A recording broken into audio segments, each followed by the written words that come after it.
Okay, I have to tell you what just happened at Target because I'm still a little emotional about it. My kids, completely unprompted, asked if they could go to Target to buy Thanksgiving gifts for each other, not for themselves, not because I suggested it, not because it was a holiday tradition. We've actually never done this before. They wanted to spend their own money. And my middle son even offered to use his birthday gift card so he could split it up evenly with his brother and sister. And I'm standing there thinking, what kids do this? And how did I get so lucky to be raising three humans with hearts like this? It was one of those rare moments where I felt like, wow, maybe I'm actually doing something right. Hey, friends, and welcome back to another episode of Struggle and Strength Moms Balancing It All with Nikki. If you're new here, welcome to the chaos and the beauty of motherhood, entrepreneurship, and everything in between. And if you've been here for a while, today's episode is one you're going to feel. Let me be real with you. Most days, I feel like I'm running around trying to hold everything together with tape and caffeine, although I don't drink caffeine. We're driving here, we're driving there, soccer, tennis, diving school, homework, business, dinner. It's exhausting just even saying all those words.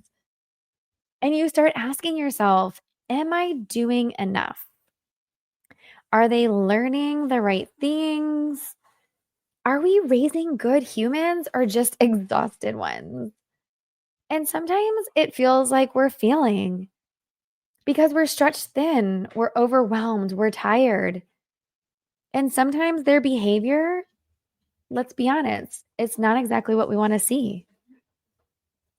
So when my kids asked to go to Target today, I assumed they wanted treats, toys, whatever kids normally want. But instead, they said, we want to go get Thanksgiving presents for each other.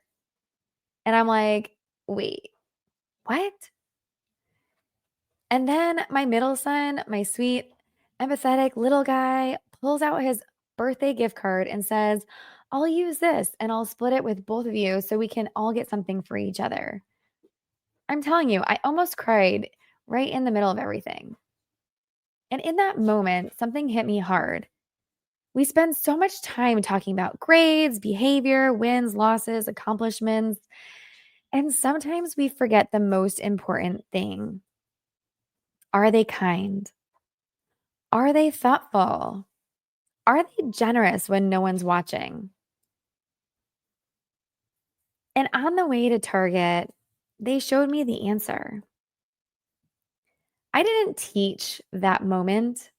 I didn't force it. I didn't even suggest it. They learned it from watching us, how we treat people, how we show up, how we love. And that's when I realized we're all so quick to focus on the moments we feel like we're failing, that we forget to stop and honor the moments that we prove we're not. That Target trip wasn't about presents. It was about heart. It was about generosity. It was about how our kids mirror the love we pour into them in ways we don't even notice. And I would tell every mom listening, you're doing better than you think. If your kids show kindness, if they share without being asked, if they think of others before themselves, then you're winning. Even on the days when you feel like you're barely hanging on. I'm going to tell you, this weekend was really tough, other than the fact that we went to Target and got presents for each other. But my middle son was asked to play in a soccer game, and he kept getting angry and upset at his teammates. And so it's amazing to me that, in that same moment, while he's getting angry and upset at things that he can't control, his little heart turned around and asked if he can do things super sweet for his brother and sister. And so it's like there's definitely moments where you have that you're like, "Oh my gosh, how am I going to handle this?" We had to talk about things that we can control, things that we can't control. Is it worth getting upset? You can't get upset at other people for the way that they act and behave. We went to church this morning. We talked about God and the things that he did for us.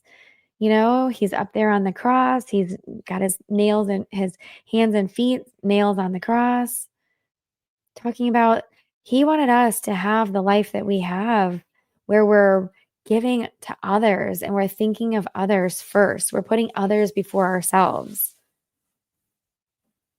And he asked to go to Target before we even went to church, before I even had the conversation with him about wanting to buy presents for his brothers and sisters.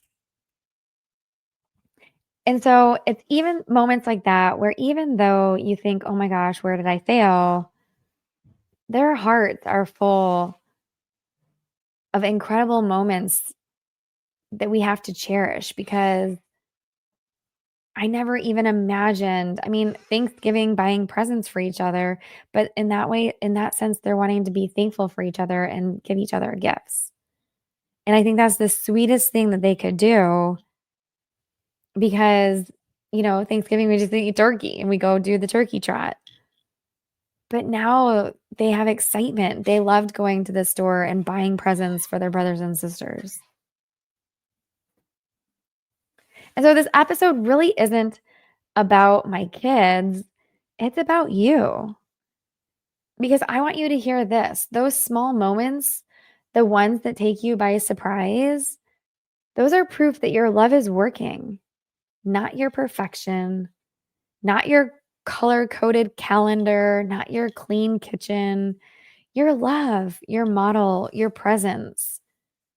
So the next time that you're questioning yourself, the next time that you're feeling you're not enough, I want you to remember my Target story and think, maybe my kids are learning more from me than what I realize. They're always watching us. And I have to tell my husband all the time, like, you're their role model. We are their role model. And everything we do and everything we say and everything that they're witnessing is the way that they're going to react. It's funny because you don't want to think that you don't feel like you're following in your mom and dad's footsteps. And a lot of us are like, I'll never be my parents. But more than likely, that's what you end up being. And you just can't help it. I never wanted my kids to feel the way that I felt from my mom, but they did. They do. Because I am product of my mom and the things that she imposed on me, I'm imposing on them. Now, do I catch myself doing it and try to fix it? Yes. Yes, I do. Because I was never ever told when I was a kid, I love you.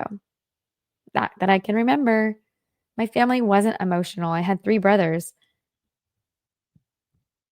And so I never felt loved. So I made it a thing that I would always tell my children I love them, no matter what. I feel like my mom's love for me was very conditional. It was if something happened, she didn't love me anymore. And I don't want my children to ever feel that way. I want them to always feel like I'm there for them no matter what. But my mom was very hard on me for school grades and the way I acted and who I hung out with. And, she had her judgments and opinions. And I feel like I'm not that, but there are some things like very, my thing is that I'm not shooting for perfection, which my mother was. I'm just shooting for their very personal best. And I think that that's reasonable. If you can do your very best, then I'm happy. But if you're not even trying, then I'm not happy because you can do anything you want if you give 110%.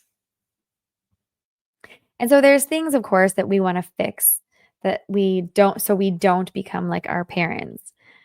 But then there's lots of things that we're doing that our kids are watching and they're becoming the same that we are. It's really funny when my daughter was about, she was about 18 months because I had just had my son. They're all 16 months apart. And I remember going to this open play session at the library, and I would everywhere that we went, I would have her brother, the baby, in my little katan that was attached to me, and I would do the dishes with him in there, and I would take out the trash and, do all sorts of different things. And we went to the library. They had this open play and it had all these toys and stuff. And here she is. She picked up a little baby. She's got him in her arms, and she's mowing the lawn and she's cooking dinner and she's acting just like me. So if that doesn't show you our kids are always watching and they are doing as we do, then I don't know what else would. So remember that whenever you have the chance, you don't always have to be teaching lessons, but everything that you do, your kids are watching. And I always tell my kids, we treat people how we want to be treated. So if you want somebody to be nice to you, can you be mean to them? No, no one's going to want to be your friend if you're always mean to them. And so this moment was precious for me because, as I mentioned, I didn't prompt it.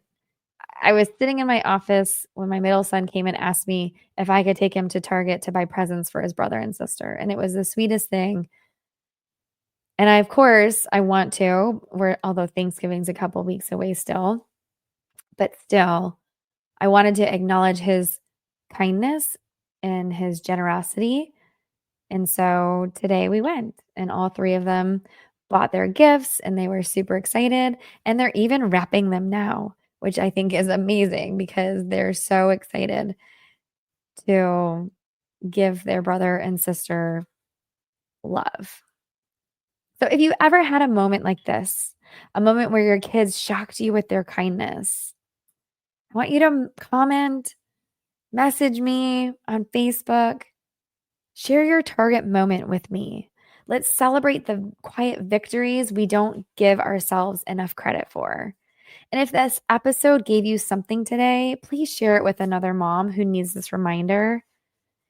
And until next time, keep loving, keep showing up, and remember, you're doing better than you think. And always watch what you're doing because your kids are watching you.